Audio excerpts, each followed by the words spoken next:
दिनों लगातार जो ये सीनेटर लिंडसे ग्राहम हैं, या ट्रंप के काफ़ी बड़े एडवाइज़र भी रहे हैं लंबे समय तक, वो निरंतर पिछले कुछ समय से दिखाई दे रहे हैं ट्रंप के साथ। ऐसे देश जो रशिया से तेल खरीद रहे हैं उन पर 500% तक टैरिफ लगाए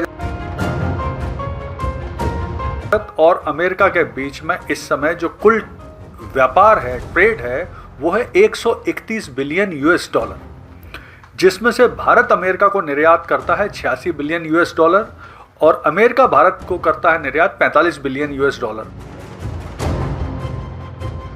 नमस्कार दोस्तों, आज बात करेंगे एक इम्पॉर्टेंट डेवलपमेंट पर, और वो डेवलपमेंट ये है कि क्या भारत पे लगेंगे 500% टैरिफ, और इसी के साथ अमेरिका ने छोड़ा ISA। तो आइए इन दोनों घटनाओं का विश्लेषण करते हैं और समझने की कोशिश करते हैं कि आखिर इनका क्या परिणाम हो सकता है। तो देखिए, अमेरिका में एक प्रस्तावित है बिल, जो कि वहाँ के सीनेटर लिंडसे ग्राहम लाने वाले हैं अमेरिका की कांग्रेस में, और इस बिल का नाम है सैंक्शन रशिया एक्ट 2025। और इस बिल के अंतर्गत रशिया से तेल खरीदने वाले देशों के ऊपर 500% तक का टैरिफ लगाने की प्रावधान है, और इस बिल को पूरी तरह से ट्रंप का समर्थन भी हासिल है,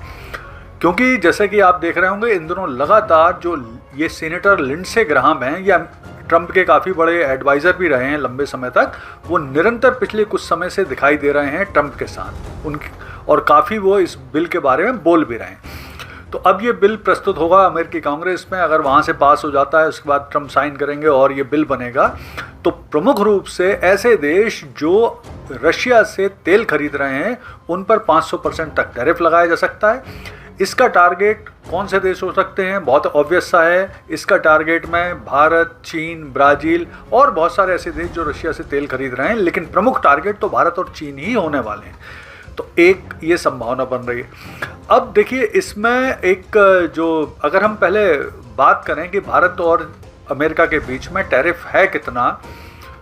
तो देखिए अगर हम 2024 की बात करें तो भारत और अमेरिका के बीच में इस समय जो कुल व्यापार है, ट्रेड है, वो है 131 बिलियन यूएस डॉलर, जिसमें से भारत अमेरिका को निर्यात करता है 86 बिलियन यूएस डॉलर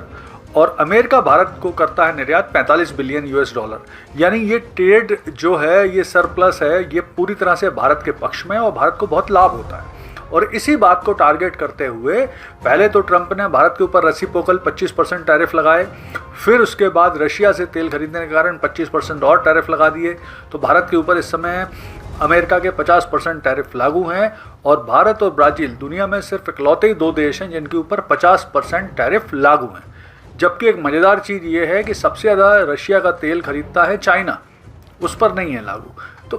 खैर, ट्रंप तो ट्रंप हैं और वो किसी तरह से भी कर सकते हैं। अब परेशानी ये है कि इन जो ये टैरिफ, अगर मान लीजिए अगर ये बिल पास होता है और भारत पर अभी 50% टैरिफ हैं, ये बढ़ के 75, 100, 150, 200, 300, 350, 400 या 500% ही हो जाते हैं, तो भारत की इकोनॉमी पर क्या असर पड़ सकता है? तो देखिए, निश्चित तौर पर चूंकि भारत अमेरिका का बहुत बड़ा व्यापार है और ट्रेड सरप्लस भी भारत के पक्ष में है, तो निश्चित तौर पर इससे भारत की इकोनॉमी को लॉस होगा, भारत के निर्यात को लॉस होगा, और GDP ग्रोथ रेट में फ़र्क पड़ेगा। जो हमारे यहाँ निवेश आ रहा है, foreign direct investment, foreign institutional investment, उसमें फ़र्क पड़ेगा, बाजार क्रैश हो सकता है। तो ये सब परेशानियाँ हैं। जब इस बारे में भारत के विदेश मंत्री एस जयशंकर जी से पूछा गया कि भाई इस पर आपका क्या बोलना है, तो उन्होंने कहा कि वो समय आने पर प्रतिक्रिया देंगे, समय से पूर्व इस तरह की प्रतिक्रिया का कोई मतलब नहीं है। और वैसे भी इन दिनों भारत और अमेरिका के बीच में एक ट्रेड डील, मतलब फ्री ट्रेड जो डील है, उस पर लगातार बातचीत चल रही है। तो हो सकता है अगर ये ट्रेड डील हो गई तो फिर ज़रूरत नहीं पड़ेगी, इस टैरिफ से भारत को कोई फ़र्क नहीं पड़ेगा। लेकिन यहाँ भी एक परेशानी ये है कि जो अमेरिका का प्रेशर है कि भारत अपने जो एग्रीकल्चर सेक्टर है, डेयरी सेक्टर है, उसको भी अमेरिकन कंपनी प्रोडक्ट के लिए खोले, जिसके लिए भारत तैयार नहीं, और वहीं पे ये ट्रेड डील भी फंसी हुई। अब अगर हम दूसरी बात करें, दूसरी जो डेवलपमेंट हुआ है, तो अमेरिका ने लगभग 66 संस्थाओं से, इंटरनेशनल ऑर्गेनाइजेशन से स्वयं को ये कहते हुए बाहर निकाल लिया है कि ये जो संस्थाएं हैं, ये अमेरिकी हित के हिसाब से नहीं है, या अमेरिका के हित को इंटरेस्ट के हिसाब से नहीं है,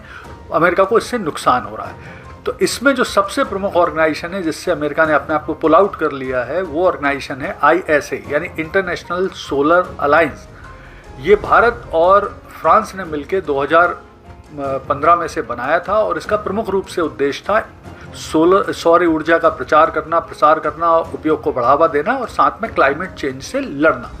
इसके कुल मिला के 125 सदस्य देश हैं। इसका जो हेडक्वार्टर है वो भारत के गुरुग्राम में है। इसके अलावा अगर हम मतलब इस संस्था की बात करें तो बहुत बढ़िया काम कर रहे थे। भारत और फ्रांस की लीडरशिप थी इसमें प्रमुख रूप से। तो कुल मिला के अगर हम स्थितियों का विश्लेषण करें तो जिस तरह से ट्रंप इस समय बेलगाम है, निरंकुश हैं, अपना पावर का प्रदर्शन कर रहे हैं, लोगों को दबाए जा रहे हैं, और जिस तरह से वेनेजुएला का उनने कांड किया है मदुरो वाला, और उसके बाद दुनिया ने जिस तरह से रिएक्शन दिया है, उससे ट्रंप की हिम्मत इस समय इतनी ज़्यादा बढ़ चुकी है